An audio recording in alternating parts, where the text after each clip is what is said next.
Chapter 54. The man lifted his staff, embedded with a transparent magic stone, and moved slowly. With each soft sound of the staff end meeting the ground, the color drained from Kana's face. Having ascertained this, Yudhir reached for the hood hanging on Kana's uniform and pulled it over her head. The moment the large hood concealed her face, Kana gasped and swallowed.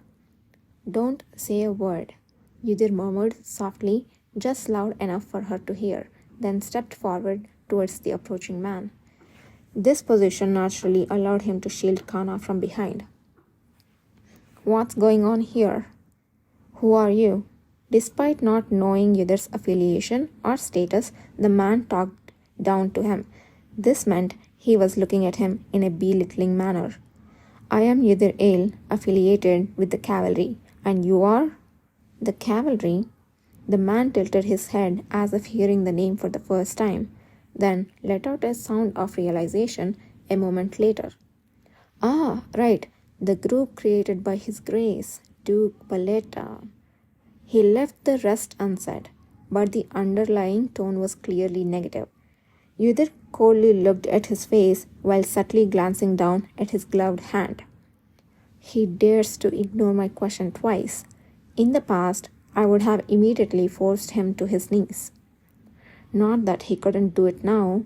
His hand itched to act, but the sound of shaky breaths from hooded figure behind held back. There's no need for pleasantries. The woman behind you is from my household. She committed a crime recently and ran away. We couldn't find her until now. Step aside so I can take her." Kana's trembling breaths abruptly stopped. Yudhir briefly glanced back at her before returning his gaze to the man. Seeing Yudhir's nonchalant demeanor, the man commanded with a ruthless attitude once more. "Didn't you hear me? I said to step aside." "Hey, don't you hear the Khan's words? Step aside." The servant standing next to the man also raised his voice. Nevertheless, Yudhir remained stationary, not budging an inch. "Are you deaf? There's no need for you to deal with these lowly beings yourself, master. I will go." "Can you prove it?" Finally, Yudhir spoke. "What? How can you assure that the person behind me is the one you have been looking for?" The moment Yudhir's deep, gloomy voice echoed through the air, everyone who had been watching felt a chilling intensity that made them shiver uncontrollably. The man who introduced himself as Yudhir Ale felt incongruous, like a single incorrectly placed piece in a perfect puzzle. Two pitiless eyes under jet black hair. The dark shadow cast beneath them were terrifying, as if merely meeting his gaze could steal away one's soul. His ghostly pale face was equally unnerving. Yet, this ominous and intense emotion made it impossible for anyone to look away from Yudhir. No one had paid him any attention until now, but once recognized, everything about him appeared different. Despite being right in front of them, he seemed like a shadow with no presence, appearing inconsequential, yet, upon closer inspection, swallowing something terrifying like the darkness. Someone uncontrollably swallowed their saliva. Who on earth was this person? Many, who hadn't heard Yudhir's self-introduction, simultaneously wondered. "Sir, you cover her with a hat to hide her, and now you want to argue?" The servant, who had been confidently trying to drag Kana from behind Yudhir, stuttered, barely managed a response. He didn't even realize he had unconsciously used honorific language.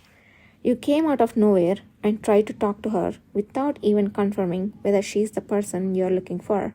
I don't know that a nobleman of the palace like yourself could just take anyone within the imperial palace without even revealing their name." Yudhir didn't show the slightest sign of fear or confusion. His chilly words caused a murmur to spread among the crowd. A nobleman from the palace? A nobleman was trying to take someone? Who is it?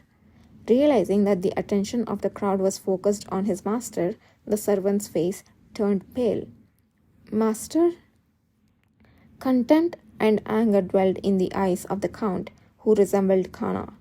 If there had been no witnesses, he would have simply ignored the situation and done as he pleased. Unfortunately, this was in front of the Black Pigeon, one of the busiest places in District 2. Once the attention had been drawn, he had to act considering his status and dignity. It seems there's a misunderstanding. My servant must have misspoken, but he didn't mean it. I am Hank Gallen, a second-class official of the palace. He was still condescending, but his tone had changed to a somewhat polite one, seemingly mindful of the onlookers. Yudhir searched his memory for the name Gallen. Gallen. Right, he was a count. That much is certain. To perform all sorts of secret missions close to the emperor, he had to be well aware of the political landscape both inside and outside the empire. Remembering all the influential families in the empire was part of the necessary preparations for this. Yudhir ransacked his memory before speaking. So you are Count Gallen? I apologize for the sudden request, but that woman you saw earlier is undoubtedly a member of my household that I lost. If you allow me to confirm her face, it will quickly become clear whether my claim is correct. The only information about Count Gallen that remained in Yudhir's memory was that his family had lived quietly in the capital for a long time. Even if they had never been at the center of politics, they had neither taken the initiative to cause trouble. They seemed to have conducted themselves wisely. Moreover, the palace was a place where only nobles with at least 5 generations of confirmed lineage could enter, as they directly handled imperial affairs. The power they could wield was limited, but it was good for elevating their honor. He didn't refer to her as a blood relative, but specifically as a member of his household. This means their relationship isn't something that can be openly discussed. Considering Kana's reaction, it was clear that she had been acting strange since arriving here, perhaps fearing she would encounter this person. Yudhir made up his mind and shook his head with a brazen expression. I am afraid that won't be possible. Excuse me? My companion comes from a humble origins and has just recently received a last name and recognition from His Majesty. Why are you so sure that she belongs to your family, Count? Our cavalry verifies the identity of all its members, so it's hard to believe there's a criminal among us. What is the crime you speak of in the first place? There is no need for you to know. Then naturally, I cannot hand over my companion. To doubt my companion is to doubt our commander, Duke Paleta. Did you come to us with some ulterior motive, Count? The people around them murmured as he let his words flow without hesitation. His argument seemed logical and hinted at various meanings. Was the person implying that the Count had an ulterior motive, that this was a family issue, or was there a hidden intention against Duke Paleta? Or was this just some lustful scheme targeted at a woman who had caught his eye? Tension crept into the hand of the Count, clutching his cane as curious eyes watched. How dare you question my master's intentions? You stand back. Count Gallen waved his servant away, but his seemingly gentle facade has long since hardened with anger. I tried to be respectful, but the way you speak is utterly vulgar. Does your audacity stem from the foolish belief that you are backed by someone of great power? Then why not answer my question? How could my companion behind me possibly be a criminal who had slipped through your fingers? I have told you already, if you remove the hat and reveal the face, all will be clear. Answer me first. How will I know the truth if you only speak after you have seen? The firm response from Yudhir hinted that he couldn't trust the Count, drove Count Gallen to the brink of fury. If it were to him, he would have immediately summoned the palace knights to accomplish his goal. However, he had no choice but to hesitate as more and more eyes turned towards them. What did you say? A count of the palace is eyeing a woman, targeting someone who works here? How bold, under the watchful eye of the Sun Palace. No, they are from the cavalry, the palace, the place that Duke Paleta established a few months ago that caused quite a stir. But why is someone from there is in confrontation with the Count? I think he mentioned something about the family issue, but I don't know the details. Every noble values their reputation and safety above all else. Even if the emperor's health wasn't the best, everything that happened within the palace would reach his ears. The four major ducal families were even more cautious.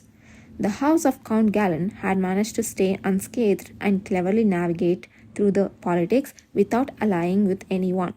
It wasn't their intention to stir up unnecessary controversy and expose their weaknesses. They couldn't afford to reveal their family's secrets to everyone over the pursuit of a young runaway girl. In the end, Count Galen decided to take a step back. You said you're from the cavalry, didn't you? Today is not the day, but I will pay a visit there soon.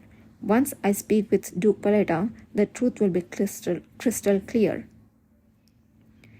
Even at the veiled threat, Gyuder's expression remained calm. His indifferent and arrogant demeanor, as if such words were no concern to him, made the Count grind his teeth in frustration. I will remember your name,